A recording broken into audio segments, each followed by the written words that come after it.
usomana bwa mbere byari ryari? Ntago ndasomana.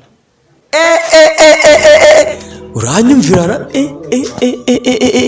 uyu mukobwa hari igihe mwe muri kugira ngo nyine ngo ni video isanzwe ngo cyari ikiganiro gisanzwe. Wapi uyu mukobwa ashaka gusebya nde Titi? Ashaka gusebya Titi. Impamvu ashaka gusebya Titi, ashatse kutwumvisha ko igihe cyose bamaranye. Sinzi mwe nimba muri kumva ikintu ashatse kuvuga. Igihe cyose bamaranye ngo hano kuyica no yanjye dushira ukuri hanze, dushira ukuri ahagaragara, tukanariza ibintu tukabivuga. Urumva? Ashatse kuvuga ko igihe yamaranye na Titi cyose atigeze ngo nyina musoma nyine ngo Titi ngo no umuntu uciritse ngo nahagarenze ngo nahagaze gusomana. Yeah.